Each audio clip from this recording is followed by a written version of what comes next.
Hey, this is Gary with Today for Tomorrow. This video is all about saving the planet from your own backyard, and the way we can do that is with the food forest. I'm going to take you on a tour of my backyard, my food forest, in Boca Raton, Florida, show you what I was able to plant here, how many different fruit and vegetables I have crammed in this small space, and then I'm going to explain to you the very real ways that this food forest is helping to make our planet a healthier place. Let's check it out.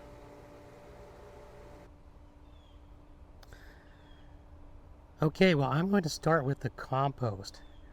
Now, you don't have to compost if you have a food forest, but if you're going to have a food forest, you might as well compost. I've got a very simple compost set up here, as you can see, but it's working really well. And there's two reasons to compost. One, you're feeding your forest, you're feeding your garden beautiful, healthy, natural, organic matter. But two, and more importantly, you're not putting all your yard waste and your food waste into the landfill. When you do that, it turns into methane because it's in an anaerobic system, meaning it has no oxygen. Anaerobic bacteria create methane.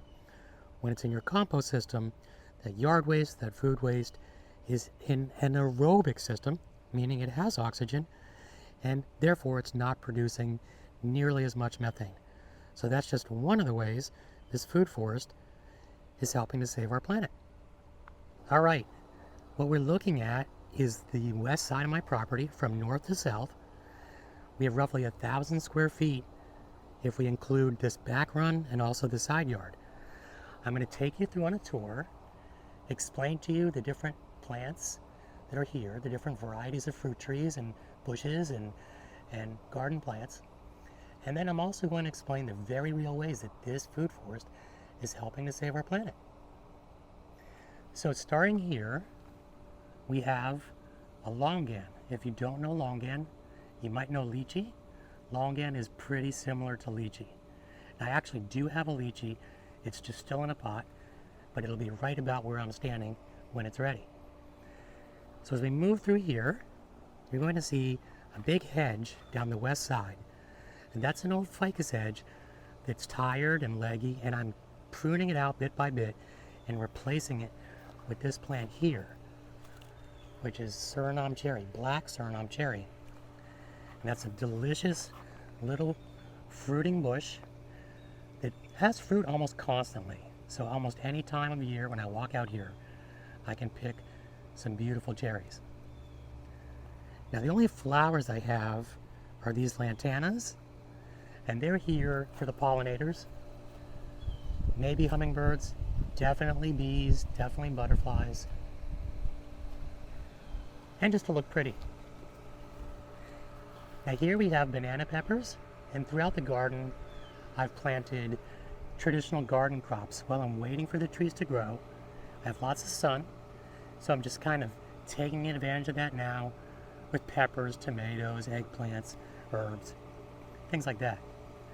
Now that longan behind us was a canopy tree. I'm going to let it get big. This little guy here is a mamey sapote, and that'll be a sub-canopy tree. I'll let it get, 10 feet tall, something like that. Moving on to more sub-canopy trees, here's a June plum and a couple of papayas behind it. And you'll notice all through here, sweet potato, that's my ground cover. I think this is a good place to stop and talk about the layers or levels of a food forest. Let's do that now. Okay, the levels or layers of a food forest. I've heard 9, I've heard 7, I've heard 13. I don't know, I'm not an expert, okay? But let's talk about my food forest. Below the soil, we have a root crop in the sweet potato. Above the soil, it's also a ground cover. And then the sweet potato is a vine, which can wind up trees as well. So it's kind of that vine layer along with passion fruit. Then we have small bushes. Later on, you'll see some blueberries.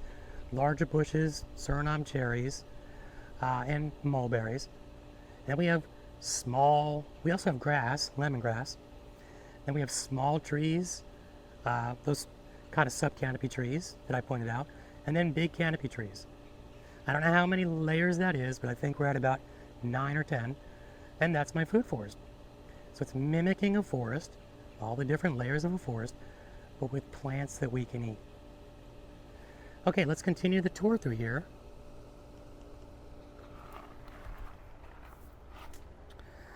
So here we have the Grumachama cherry. And there's my lychee down there in the pot. So when that's ready, I'll plant it, but not there. Here's a canopy tree in this mango. This is a Gary mango. It's a small mango that tastes like pineapple. Now you're going to see bananas, dwarf bananas, throughout this garden. They're Cavendish and Goldfinger. This is mulberry. I have, I think, 6 Thai mulberries throughout the garden. And that can turn into a big tree. I'm going to keep it a bush. Down here, you see some rosemary here. And then behind it, pineapples. Again, I've got a sunny patch, so I'm taking advantage for the next year as the mango trees grow to plant pineapples. And you'll see throughout this garden, there on the pineapple and really everywhere, here on this mango tree, you're going to see these lizards, and that really speaks to habitat. There are so many more lizards in here, and snakes, and birds, and butterflies, and frogs, and toads than there were before I planted this food forest. When this was just lawn, just a couple of lizards, and I mean that's it. So food forests, and let's talk about that now. Let's talk about habitat. So what's in the name, right? Food forest. It's a forest. And even though this is a small forest right now, as I explained, so many more animals have moved in here, and that's because I'm creating habitat. And that's a real way that we are helping address global habitat degradation. Create some habitat, create some nature, and the animals will come. They'll feed here, they'll have babies here, and they'll thrive here. And with that habitat and all these trees and bushes, we have created carbon sink. So we're addressing global warming by sinking carbon dioxide right in our own backyards. Okay, well, moving on through the food forest, behind these pineapples here we have blackberries, and behind the mango tree there, that's eggplant. So moving through here, of course you see bananas, and more eggplant down here. This is more Thai mulberry. More Thai mulberry. And then this tree here is sapodilla. If you don't know it, fruit looks like a kiwi. It's from the islands.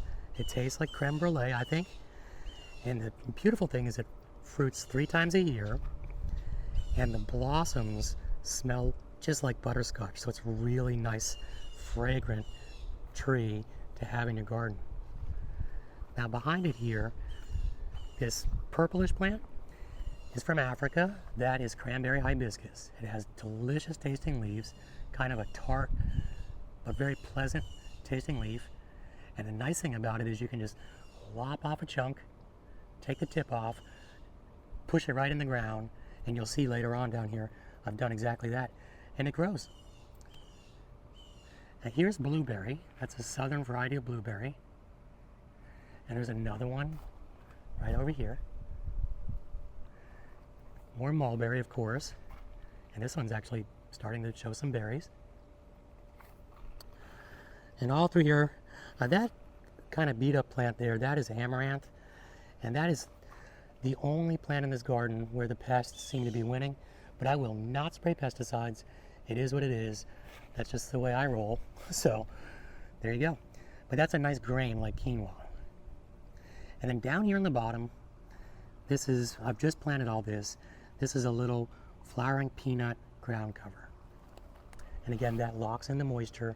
That really helps keep this soil from drying out.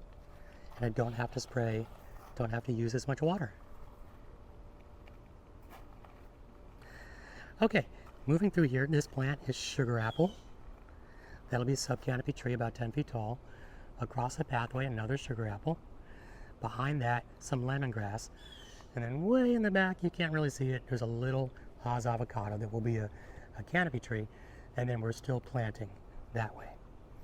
Down here really quickly, you can see some of these little cuttings from the cranberry hibiscus.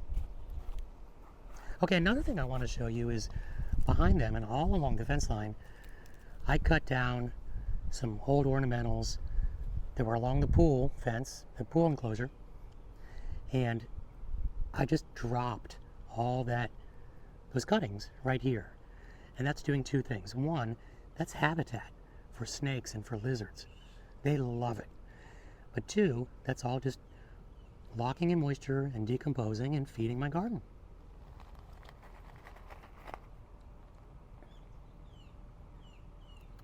All right, as we go back through here and we look at all these plants and we talk about carbon sink, obviously, I want to talk about carbon footprint. So, bananas, pineapples, eggplants, sweet potato, you get the idea. Papaya.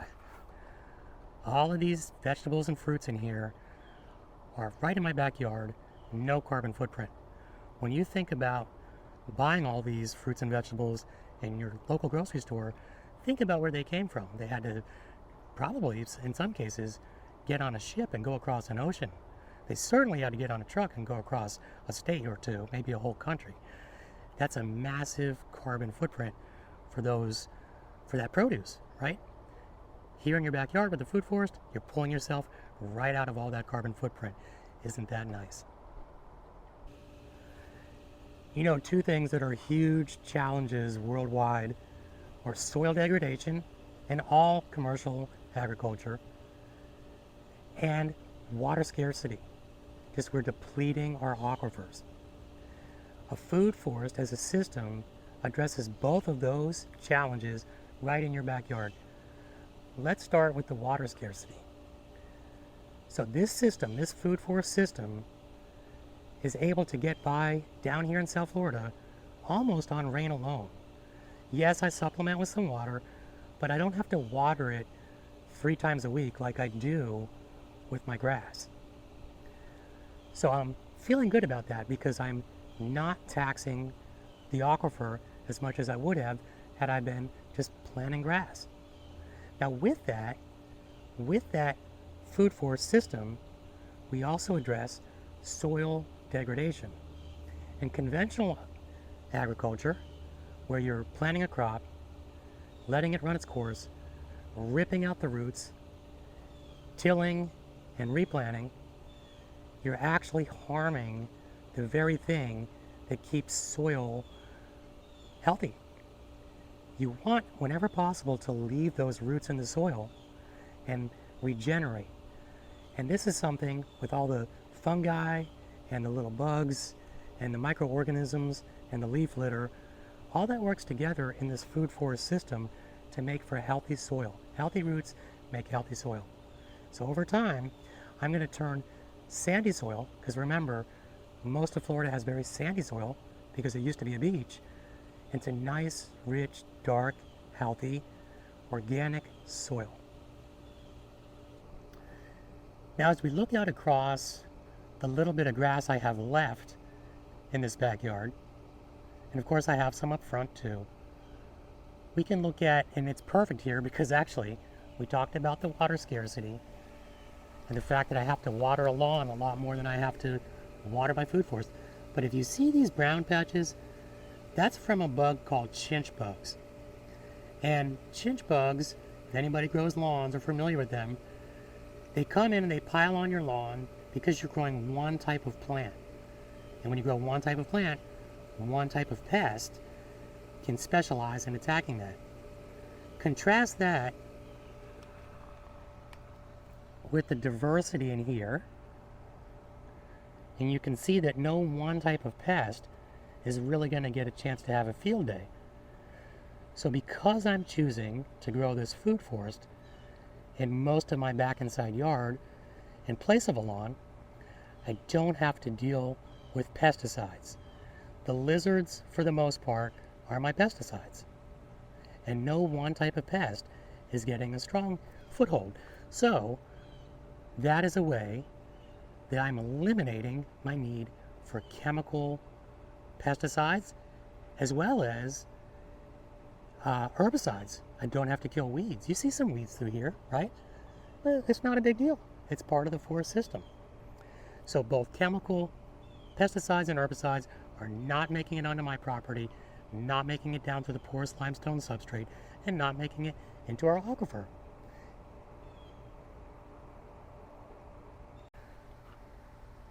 All right, well, there you have it.